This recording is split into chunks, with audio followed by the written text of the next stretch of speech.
Is a guru required on the spiritual journey? If you are human, yes. And what I mean by that is, I don't mean human just as in, do you have a body, are you breathing? A guru is not required in theory. A guru is the one who brings the light, who removes the darkness. God is always there.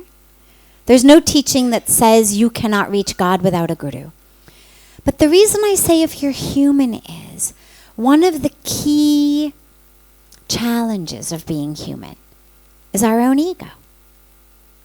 Somebody teaches us something, we're learning something, and our own ego in there is thinking, well, that doesn't pertain to me, or, well, yeah, I already know that, or yeah, I can do that, or yeah, I'm smarter, or no, that's not right, or whatever it may be. So somebody could literally be shining the light in you, but you've got the curtains closed. Sun is there, sun is on. But if we're living in a dark room, attached to our curtains,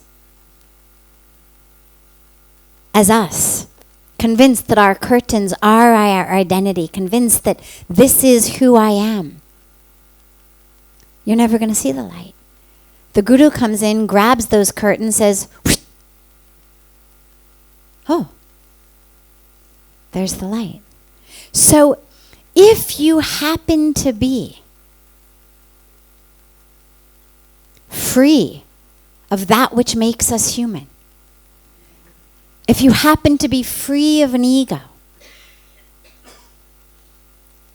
if you happen to be free of a history of subconscious patterning, as Bruce Lipton was speaking to us about so much during the yoga festival, if you're free of that, if you're free of attachment to your identity, if you're free of who you think you are, no, you don't need a guru.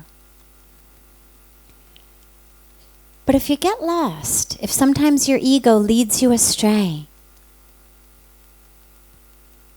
if you get caught up in judgment, if you get caught up in competition, if you get caught up in materialism, if you get caught up in who you think you are, yes, a guru is necessary, because the guru's the one who keeps you in line.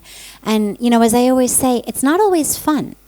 Think about how a lump of clay feels on the potter's wheel that goes around and around and around. Yeah, it's getting smacked from all sides. The ego doesn't like it. But at the end of the day, what you've got is actually something that's something. Kailash Kher was here, the very famous singer was here the day before yesterday. And he was speaking so beautifully about Pujya Swamiji's role in his life.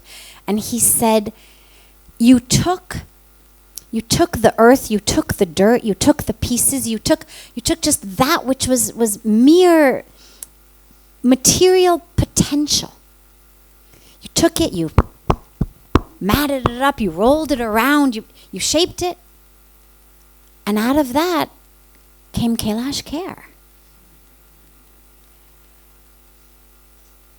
Now, if he had been attached to his identity as a lump of clay, as the dirt, as the material potential, if he had thought that was the highest of who he was, if he had said, don't squeeze so hard, don't push so hard, Kailash Kher wouldn't have come out of it. So it's not always fun, doesn't always feel good to the ego, but at the end of the day, what you get is actually something that's of use to the world. on a potter's wheel, whether it's a vase, whether it's a cup, whether it's a bowl, whether it's just a beautiful object that brings light and joy. At least it's part of the flow of the universe. Something that gives back to the world. So for that, it's necessary.